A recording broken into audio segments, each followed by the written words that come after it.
Qui a envoyé la maladie? Le médecin? Dieu.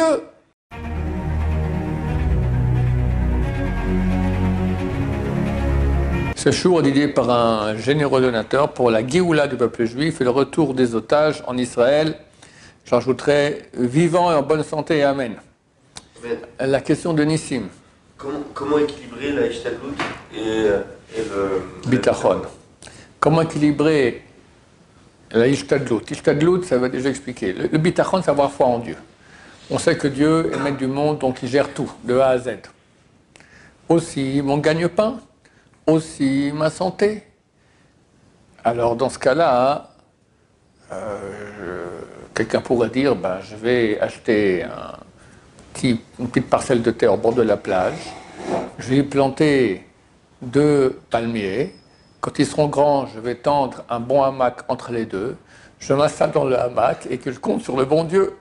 L'argent tombe du ciel, et la santé, tout, Bezrat Hashem. Alors on nous dit non, c'est pas comme ça que ça marche, il faut faire Ishtadlout. C'est quoi Ishtadlout?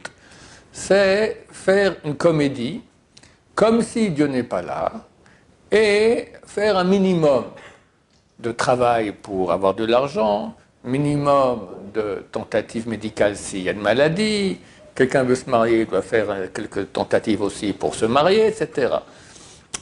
Pourquoi? Parce que Dieu, bien que c'est lui qui dirige tout, et mes tentatives ne servent à rien, il faut bien comprendre ça, ne servent à rien. Néanmoins, Dieu ne veut pas montrer qu'il dirige le monde de façon totale, parce que ça enlèverait le libre arbitre. Quelqu'un qui ferait ce que je viens de dire maintenant, il va faire son hamac là, entre les 2 palmiers au bord de la plage, pas une plage française parce qu'il fait froid en hiver, il va à Hawaï ou je ne sais pas où, d'accord? Et on lui demande une nouvelle, il dit ça va très bien, bon Hachem, tous les jours, il y a un petit pactole d'argent qui tombe du ciel. Ah ouais? Demain, il n'y a plus de place sur les plages de Hawaï. Dieu ne veut pas ça. Dieu ne veut pas montrer, bien qu'on reçoit tous les jours un pactole d'Hachem, c'est clair, il n'y a aucun doute là-dessus. Mais il ne veut pas que ça soit des miracles trop grands. Il veut laisser libre arbitre. Donc il habille ça avec des moyens naturels. C'est pour ça que nous, on doit mettre en place, on va dire, une sorte de canal naturel qui ne sert à rien, si ce n'est à cacher la main de Dieu. Et une fois qu'on a mis le canal naturel, Hachem va amener ce qu'il faut, la parnassa, la santé, etc. Dans ta question, quel équilibre mettre entre le canal naturel que je dois faire et la confiance en Dieu? Alors tout dépend en fait de la confiance en Dieu qu'on a vraiment. Et là, il ne faut pas se mentir. Le Ramban Nachmanide, c'est intéressant, parce que dans le Shulchan Aruch, dans le Yoredea chapitre Shelo 336, c'est les lois médicales. Le premier article là-bas dit la Torah a autorisé le médecin à soigner. Ça veut dire, c'est un langage un peu de tu peux pas faire autrement, alors tu peux demander à un médecin de te soigner. Mais a priori, non. Ça va être autorisé. On veut bien, on comprend qu'il faut qu'il y ait des médecins, mais a priori, non. Alors quoi? Alors, comme j'ai commencé à dire, le Ramban Nachmanide, qui va il y a 800 ans, lui dit que vient faire un médecin dans la maison de quelqu'un qui a la crainte de Dieu? Rien. Pas besoin de médecin. Qui a envoyé la maladie? Le médecin? Dieu. Alors tu dis, écoute Dieu, tu m'envoies une maladie, moi je vais maintenant court-circuiter, je vais voir le médecin, hop, s'il me donne un médicament, je guéris. On aurait pu dire c'est complètement tordu. Et le Ramban dit que c'est tordu. Que vient faire un médecin dans la maison de quelqu'un qui a la crainte de Dieu? Adresse-toi à l'envoyeur de la maladie, à Dieu. Et c'est tout. Et c'est tout. Tout. Les grands rabbins actuels disent ça a eu été. Ça, c'était pour des gens du niveau du Ramban, Nachmanide, qui est étonné comment quelqu'un qui a la crainte de Dieu, il amène un médecin chez lui. C'est tordu. Appelle l'envoyeur de la maladie. Pourquoi Dieu a envoyé la maladie? Dieu envoie toutes les souffrances, toutes les maladies, uniquement pour qu'on lève les yeux vers lui et qu'on prie. Alors prie. Qu'est-ce que tu vas appeler un médecin et tu vas Dieu, je ne vais pas prier pour toi, je prends la pilule. C'est tordu. Déjà, Shulchan Aruch dit permis. Aujourd'hui, on te dira obligatoire. Obligatoire. Et je ne te conseille pas d'être malade. Mais si tu es malade et tu vois que tu ne guéris pas, tu verras qu'au bout d'un moment, tu vas appeler le médecin. Bien, tu vas appeler Hachem, tu vas appeler Hachem, tu vas appeler Hachem. C'est pas toujours que ça marche. On n'est pas à des niveaux aussi grands de confiance en Dieu et Dieu écoute nos prières et on n'a pas un bitachon, on n'a pas une foi en Dieu aussi grande. Si quelqu'un avait cette foi, ça marcherait. Et il y en a qui se travaillent, mais il y en a qui se bluffent aussi. Alors il croit qu'il a du bitachon, mais il n'a pas de bitachon. Donc il fait comme ça, tout ira bien, tout ira bien, tout ira bien, rien ne va parce qu'il n'a pas vraiment foi en Dieu. Il se la joue comme ça. Idem pour le travail. Jamais un rabbin dira à quelqu'un, tu vas aller sur le hamac et ça tombera du ciel. Ceux qui disent oui, ils disent, tu veux étudier la Torah, va étudier la Torah et t'en fais pas. Alors tu vas faire une chadoute, ta femme ira travailler, tu vas faire passer par là des choses, évidemment tu ne vas pas vivre de façon très très riche, d'accord? Mais Dieu il aide. Il y a une histoire phénoménale qui illustre cela du Rav Steinman. Le Rav Steinman, une fois il y avait à Bnei Brak un avrech, il a 10 enfants, pas d'argent. Et quand tu as 10 enfants, au bout de 20 ans normalement, voilà, ta fille elle a 18 ans, elle vient l'âge où il faut la marier. Et il fait un chidour, et elle trouve quelqu'un de très bien, Baruch Hashem, et lors des fiançailles, on s'assied avec les deux papas, s'assied ensemble pour voir qui donne quoi. Donc, le papa du garçon, c'est une famille de 3 enfants. Le papa, il travaille, il a une bonne affaire, tout va très bien. Il vit, il est riche. L'avrech, il a rien. Il a rien, il a 10 enfants.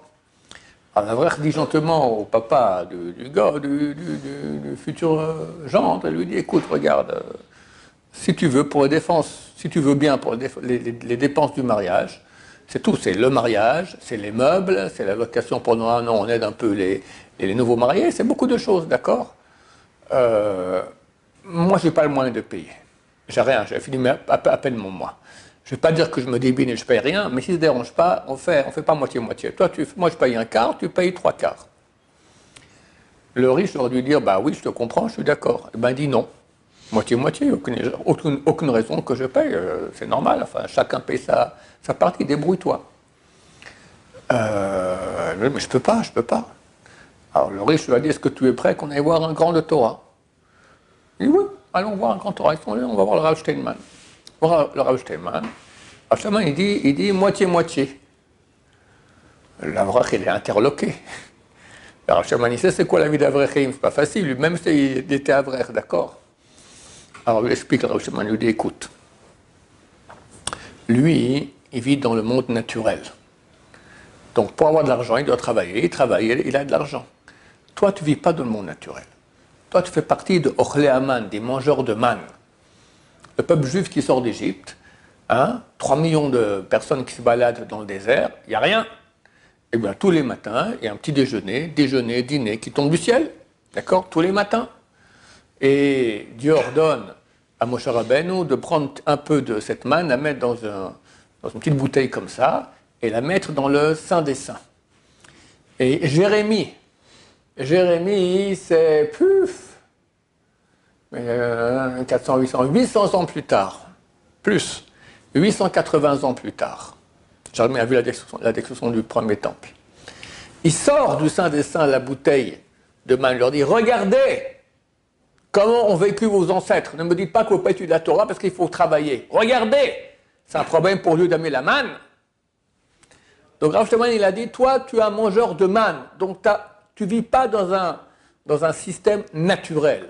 Tu es dans le surnaturel, donc t'en fais pas, tout ira bien. Et le type, il a eu la moitié de l'argent, c'est tombé du ciel, vraiment tombé du ciel. Alors c'est pas que j'exagère, parce que tout d'un coup il a vu un petit corbeau qui venait avec une enveloppe et il lui a donné, mais presque comme ça. D'accord? Donc il y a une notion pareille où quelqu'un qui va compter sur Dieu, alors la parnassa viendra. Mais il doit quand même faire l'inshtadlout, il faut quand même, comme je dis, pas le hamac, il va étudier la Torah, sa femme a travaillé, on va faire comme ça, et dans Hachem, on voit qu'il faut comprendre qu'ici en Israël, l'État d'Israël à la base était super anti-religieux. Comme il est encore aujourd'hui, la gauche elle est très très très puissante et très anti-religieux. Ils ont tout fait pour qu'il n'y ait pas de monde religieux. Et lorsque l'État a été créé, il y avait ici 200 familles orthodoxes. Aujourd'hui, c'est peut-être 10-20% du pays, d'accord. Ces familles n'ont pas réussi. Tu regardes ici un quartier comme Ramoth ou Bnei Brak, tout ça, c'est miraculeux. C'est miraculeux. De A à Z. Tu vois des familles entières qui ont une moyenne, la moyenne c'est 7,2 enfants, qui marient. Et pour le mariage, ils offrent des appartements ou des aides et des choses à leurs enfants, alors qu'ils n'ont rien. Ça marche, on voit ici une main de Dieu. Alors c'est pas avec un fumigène, d'accord, tu sors du mariage, tu as l'appartement qui t'attend sous le fumigène. Mais c'est presque ça. Donc ça existe. Maintenant, nous, combien on doit compter là-dessus? Il ne faut pas se leurrer. On n'a pas de bitachon. On n'a pas de bitachon. Le bitachon, il vient lentement. C'est un apprentissage lent de confiance à Dieu, d'expérience dans la vie. Et lentement, quand on monte en bitachon, on peut commencer à baisser un peu la ishtadlut. Voilà. À moins qu'on décide de devenir avraire, que là c'est direct. Tu rentres dans la secte, en positif d'accord, dans la catégorie des ochlé aman, des mangeurs de manne, et là c'est certain que tu reçois une aide beaucoup plus grande que le commun des autres bons juifs. Voilà. D'annuler une partie de son travail, ou tout son travail comme un avraire pour étudier la Torah. Alors ça ramène une... C'est certain. D'ailleurs c'est conseillé. Bon, il faut aimer étudier. Celui qui aime étudier, c'est conseillé de prendre quelques bonnes années au début de sa vie pour étudier. Et après, on verra bien. S'il faut, si Dieu décide d'un bon moment, ça suffit, sors travailler. Tu comprendras déjà qu'il faut sortir travailler. C'est très conseillé. Bien que il y a beaucoup d'épreuves dans ce sens. Je crois que même en France aujourd'hui, si après le bac, tu t'arrêtes un an, alors ça rend beaucoup plus difficile d'être reçu dans les écoles et tout ça.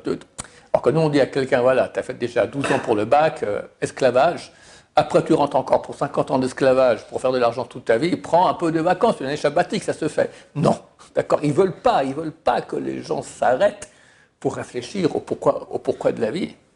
C'est phénoménal. Le Mehdi Sharim, il en parle au début de son livre, il dit ça ressemble au décret de Pharaon. Pharaon, lorsque Moshe Rabbeinu il vient en Égypte, lui dit libère mon peuple qu'ils aillent me servir dans le désert.